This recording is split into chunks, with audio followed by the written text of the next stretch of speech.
Momento de recibir a nuestra columnista, profesora Susana Mangana, para hablar de lo que está sucediendo en estos momentos en Estados Unidos en los últimos días con protestas masivas en muchísimas ciudades. Susana, bienvenida, buenas tardes, ¿cómo estás? Muy buenas tardes, Pilar, ¿cómo estás? Muy bien, aquí siguiendo los acontecimientos de Estados Unidos como indicas, Pilar. Bien, contanos, para repasar, fue por la muerte de una persona afroamericana a manos de un policía bueno, un asesinato, realmente así ha sido catalogado y generó un montón de protestas masivas, no solo en Minneapolis, sino en muchas ciudades, ¿no? Y con gran repercusión a nivel mundial. Sí, Pilar, así es. En más de 75 ciudades de Estados Unidos ha habido protestas multitudinarias. De hecho, los analistas comentan que son las más multitudinarias en cuanto a protestas antirracismo después de la muerte del líder histórico de los derechos de los afrodescendientes en aquel país, Martin Luther King, en 1968. Con lo cual, hace una semana escasamente murió por asfixia George Floyd, de 46 años, tras haber intentado pagar con un billete falso de $20 una mercancía. Fue detenido por lo menos por 4 policías. 3 estaban mirando cómo un compañero, Derek Chauvin, estaba asfixiando a esta persona cuando ya lo tenían reducido en el suelo, cuando les pedía por favor aliviar la presión porque decía no puedo respirar. Son las últimas palabras de este afrodescendiente que por supuesto han sido también las palabras que repiten y corean muchos de los manifestantes tanto en Los Ángeles como en Nueva York, como también en el propio Minneapolis y Minnesota, el estado donde falleció y donde ocurrieron estos hechos. Y esto fue el detonante, como tú dices, Pilar, de estas protestas multitudinarias, aunque después los manifestantes han ido incorporando otras reivindicaciones a las autoridades de los diferentes estados donde transcurren las protestas, porque debemos recordar que las leyes son diferentes entre estados, es decir, hay leyes nacionales, pero también leyes diferentes en cada uno de estos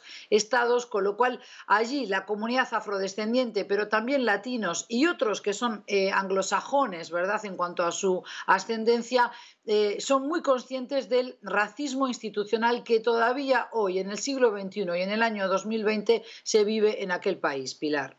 De todos modos, no es comparable con lo que sucedió con Martin Luther King, porque en este caso, si bien fue un gran componente racista, no había sido, es decir, no se puede comparar con esa figura, ¿no? Pero la repercusión llama la atención, ¿no?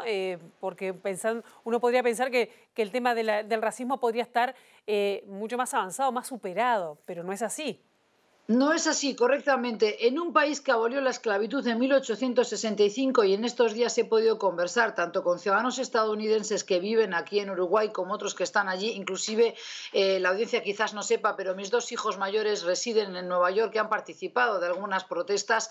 Yo bastante preocupada, por otro lado, porque recordemos que también Estados Unidos ha registrado una cifra récord en cuanto a víctimas de la pandemia del coronavirus que nos tiene a todos bastante preocupados, más de 100.000 muertos en Estados Unidos y sin embargo la gente ha salido a manifestarse y como tú dices, no por un líder como por ejemplo supo ser Martin Luther King, pero sí porque entienden que George Floyd representa el grito de muchos afrodescendientes que entienden que incluso a nivel de cómo se está manejando la pandemia, de cómo se está respondiendo por parte de las autoridades y sobre todo del presidente de la nación a esta pandemia, y los afrodescendientes son los primeros en sufrir junto con los latinos la crisis económica derivada de esta pandemia. Más de 40 millones de personas, Pilar, en Estados Unidos, hemos dado cuenta de ello en otras notas similares en Info Capital. Hemos dicho que más de 40 millones de personas han perdido su puesto de trabajo producto de lo que es el coronavirus. ¿Qué hay detrás entonces de estas protestas? Pues hay una sumatoria de enojos, como hemos visto por otra parte en protestas de la sociedad civil en Hong Kong, pero también en Chile, en Bolivia, pero también en lo que se llamó eufemísticamente Primavera Árabe. En el caso de Estados Unidos, los ciudadanos están hartos de microrracismos, pero también de esa discriminación que sufren las poblaciones más vulnerables, los inmigrantes latinos, los inmigrantes, por ejemplo, asiáticos, por más que no alcen su voz como los afrodescendientes, puesto que ellos entienden que un joven, un adolescente, un muchacho afrodescendiente tiene muchas más posibilidades de caer preso, de ser detenido que uno blanco, pero además 3 veces y media más posibilidades de morir a manos de un policía en Estados Unidos. Y es eso lo que los ha volcado masivamente a las calles, pero ahora están reivindicando otras cuestiones que tienen que ver también con cómo se hace política en un país donde todavía no pueden sacudirse el racismo de encima, Pilar. Claro, acá ya que lo atás con otras manifestaciones pacíficas o protestas pacíficas que, bueno, ocurrieron, como tú misma decías, en Chile el año pasado, en Bolivia, en Ecuador, en varios países.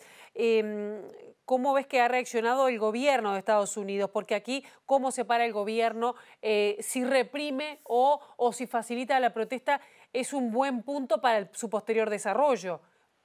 Exactamente, Pilar. Y lo que vemos es que para empezar hubo toque de queda todavía y en muchas de estas ciudades, por ejemplo en Los Ángeles, también en Nueva York, que se han ido de alguna manera flexibilizando en las últimas horas porque las protestas comenzaron siendo muy pacíficas con ese eslogan de la vida de los negros también vale, ¿verdad? Y a eso se sumaron muchísimas personas que no necesariamente son afrodescendientes. Como dije, incluso mis hijos han participado en Nueva York de esas protestas porque tenían la sensibilidad a flor de piel y porque supongo que siendo jóvenes querían también saber experimentar qué es lo que se vive en una protesta así. Ahora bien, la respuesta del presidente Trump lo único que hizo es fogonear y sobre todo echar más gasolina, más leña al fuego al decir que cuando hay disturbios comienzan los disparos, confundiendo además esa frase porque en su momento tenía que ver con cómo la policía reprimía protestas justamente antirracistas en la década del 60. Él lo que quiso decir es que si continuaban con el pillaje, continuaban con también los saqueos que se produjeron, porque siempre al calor de estas protestas hay algunos que vienen a romper